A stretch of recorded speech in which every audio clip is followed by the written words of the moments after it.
Oi gente, eu sou a Lígia e o vídeo de hoje é sobre o livro Emoções em Frascos, escrito pelo Carlos Renan Ferro.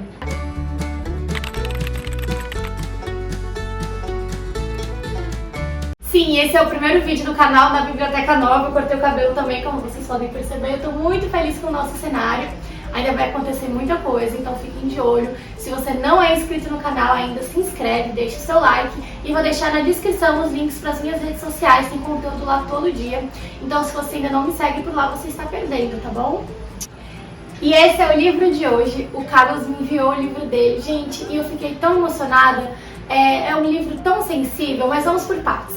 É um livro de contos, o livro tem 15 contos diferentes e todos eles abordam temas diferenciados, mas todos eles também, de certa forma, trazem uma mensagem principal, uma mensagem final, digamos assim. O Carlos escreveu esses contos, a maioria quando ele era criança, e aí quando adulto ele só fez algumas alterações, corrigiu tudo mais, então tem uma parte da ingenuidade da criança, mas ao mesmo tempo tem a percepção do adulto de temas mais maduros, sabe?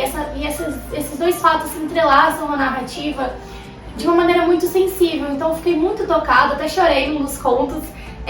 E como são 15 contos, eu não tenho como falar de todos pra vocês, mas eu vou contar dos principais, assim, dos que mais me marcaram, dos que se destacaram, dos que eu achei mais interessantes, sensíveis e tudo mais. O primeiro conto que eu quero destacar é o que dá o nome ao livro, Emoções em Frascos. O conto, ele conta a história de um avô e uma neta, e ele é um boticário, ou seja, ele trabalha com alquimia, poções, sabe, tipo feitiços, ele trabalha com essências. E aí ele tá precisando de um ingrediente específico para fazer uma emoção, e ele vai ter que sair, deixar a neta sozinha pra procurar esse ingrediente. E ele tá receoso, ele não quer deixar ela sozinha, mas assim, não tem outro jeito, ela é muito nova pra acompanhar ele, sabe? E o que essa história me passou, isso não é dito, tá? Foi a percepção que eu tive. É que antes desses acontecimentos dessa história, as emoções no mundo, elas não existem assim, livremente. Você só pode ter uma emoção se você comprar ela, né? Se você pegar um frasco dessa emoção. Então é como se as pessoas não sentissem nada. Se você quer sentir amor, se você quer sentir felicidade, você vai e compra a emoção. É isso que me passou. Bom, e aí esse avô, ele vai pra procurar esse ingrediente, deixa a neta sozinha e fala assim, ó, neta, você pode fazer o que você quiser, só não mexe naquela prateleira ali, porque são emoções muito fortes, né, que é raiva, ódio, tristeza, ciúmes, então assim, são emoções muito fortes, não mexe nelas, porque elas podem ser perigosas, de resto você pode ficar à vontade pra mexer nas essências, nas poções. E ele vai em busca desse ingrediente, e é claro que a neta vai na prateleira que não pode, né? Falar pra criança não fazer é a mesma coisa que mandar ela ir lá fazer. E aí, por acidente, ela acaba derrubando a prateleira e todas as emoções se quebram e são liberadas no mundo. Então, as emoções boas, elas se espalham, mas as emoções ruins, por serem pesadas, por serem intensas, elas se concentram embaixo, né? Então, a menina fica cercada pelas emoções ruins, raiva, medo, ódio, tristeza, e ela acaba sucumbindo e morrendo. Quando o avô chega em casa, ele percebe o que aconteceu e ele se culpa muito, tipo, eu não devia ter saído, eu devia ter, sei lá, levado ela. Mas não há muito que ele pudesse fazer e, assim, ele sabe que o destino dele vai ser o mesmo que o da neta, porque ele está cercado por as emoções ruins. Então, antes de morrer, ele vai até o porão da casa dele, que é onde se concentra todo o estoque de poções dele, tudo isso das emoções nos frascos, e ele quebra todas elas. E é assim que ele libera todas as emoções do mundo. Amor, alegria, orgulho, inveja, raiva, tristeza, felicidade. E ele acaba morrendo também. E eu gostei muito da ambientação que essa história trouxe. Eu gostei muito porque eu achei poético de certa forma, apesar do final triste. É como se, como eu falei, é como se o mundo fosse preto e branco, como se o mundo fosse cinza. E ao liberar todas as emoções, o mundo ficasse colorido. Mesmo as emoções ruins, porque a gente precisa ter um equilíbrio, sabe? Onde a luz há trevas, onde a alegria também há tristeza. Então, ele não fala o tempo, né? Tipo assim, o ano que isso aconteceu, mas eu imaginei que fosse uma história muito antiga e foi assim que as emoções surgiram no mundo. Eu achei muito lindo, eu adorei que essa história leva o nome do livro. E essa foi a primeira que eu quis destacar pra vocês. A segunda história que se destacou pra mim se chama O Gato da Estrada. Conta a história de um rapaz, ele tá meio triste, chateado com a vida, ele não tem dinheiro, ele não tem muita perspectiva de futuro. E ele tá andando ali pela rua e vê um gato. E esse gato começa a miar, começa a chamar a atenção dele, e ele sente no gato uma certa angústia, uma tristeza, uma sensação estranha, ele não sabe o que é, e ele resolve pegar esse gato, mesmo sem saber se ele tem dono, se... Bom, ele parecia bem cuidado, mas ele resolve pegar esse gato porque ele sente um negócio, assim, uma angústia. Quando ele chega em casa, esse gato se transforma num mago. E ele já leva um susto, tipo, olha, eu não tenho dinheiro, eu não tenho nada pra te dar, por favor, não me machuque. E o mago fica, não, rapaz, eu não vou te machucar. Na verdade, eu fui amaldiçoado há muitos anos atrás por um outro bruxo. E desde então eu tava dessa forma de gato, só esperando uma pessoa que tivesse a bondade de me resgatar. E depois de, sei lá, 200 anos você apareceu.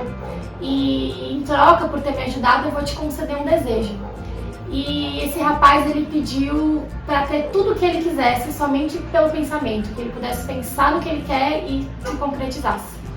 O mago, beleza, que assim seja, foi feito. E foi embora. E esse rapaz, então, começou a desejar todas as coisas do mundo que ele queria. Pensou em tudo, pensou tudo que ele conseguia lembrar que ele poderia querer, que ele precisava. Só que nada acontecia, as coisas não apareceram, as coisas não aconteceram, e ele começou a ficar frustrado, o tempo passando, ele esperava e nada. E aí ele começou a ter muita raiva desse mago que prometeu pra ele que o desejo ia se concretizar e as coisas não estavam acontecendo.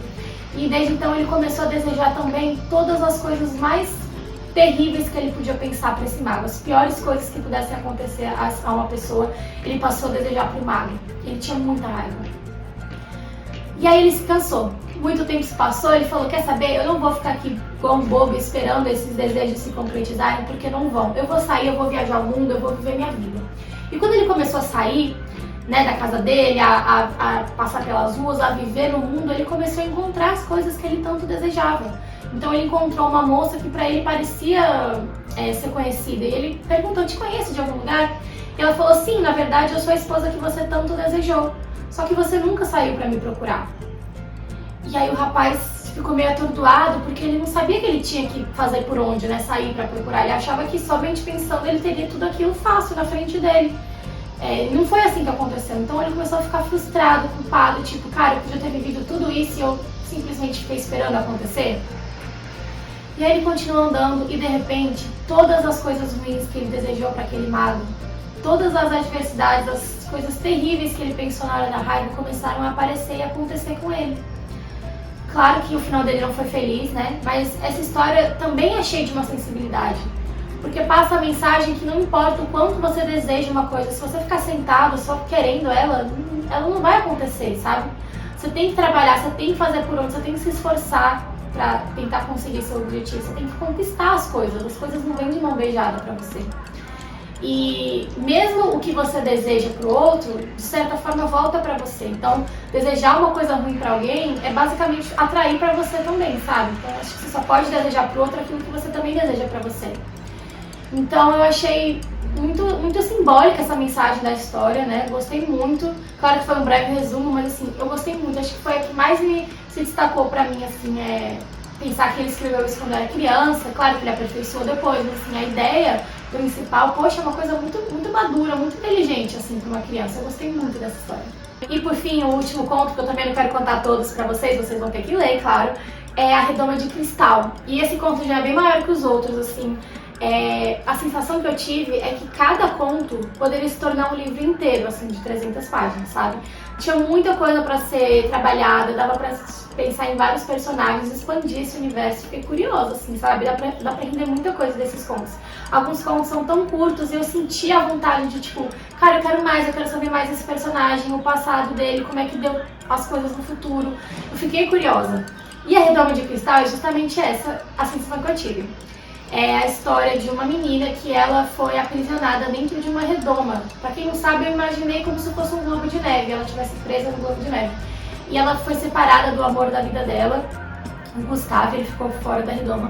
E ela e o vilarejo dela ficaram presos dentro. E desde então ela ficou triste, assim, porque eles estavam presos, né, gente? Não tinha muito o que fazer. E aí um dia apareceu uma fada falando pra ela que ela e o vilarejo dela poderiam se libertar se eles enxergassem a verdade. Porque, na verdade, tudo isso era um feitiço, ela não estava presa de verdade. Bastava ela enxergar a verdade que ela poderia se libertar. E aí já entra outra metáfora, assim, da vida, né, que eu acho que se aplica a muitas coisas. Às vezes a gente tá preso em situações que a gente acha que não tem saída, mas se a gente vê por fora, a gente vê que sim, dá pra resolver as coisas, sabe? Isso se aplica em várias situações, eu consigo pensar em vários exemplos. E aí essa menina começa a busca dela pela verdade, e ela começa a tentar lembrar do passado dela. E aí tem acontecimentos envolvendo a família dela que implicam no fato dela estar lá hoje. Só que ela descobre que ela pode se libertar. Mesmo se todo o resto da população do vilarejo dela ficar presa, ela consegue se libertar. Mas seria o certo ela abandonar esse vilarejo? Acho que não, ela tem que salvar todo mundo. Só que como é que a gente faz pro outro enxergar a verdade? Se ele não quiser, não tem o que a gente fazer. E aí, enfim, eu não vou contar os spoilers dessa história, mas assim, fala também de luto, fala também sobre deixar ir. E eu gostei também da ambientação. É tudo meio fantástico, assim, eu imaginei, tipo o Senhor dos Anéis, assim, condado, assim, campos e verde, fadas e brilhinhos. Eu imaginei desse jeito, eu gostei muito. Eu não vou contar o final desse conto pra vocês, porque esse eu acho que vale a pena você se surpreender com o final. Bom, gente, esse é um breve resumo do livro do Carlos. São 15 contos diferentes pra você conhecer.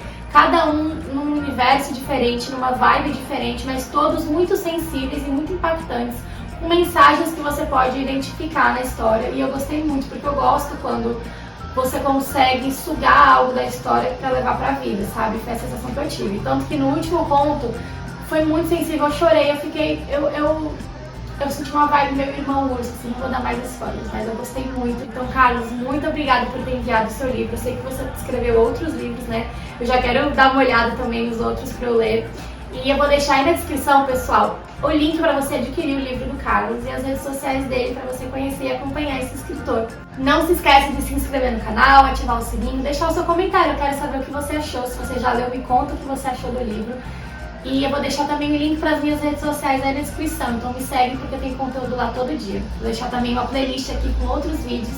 E eu espero que tenham gostado e eu vejo vocês na próxima. Tchau!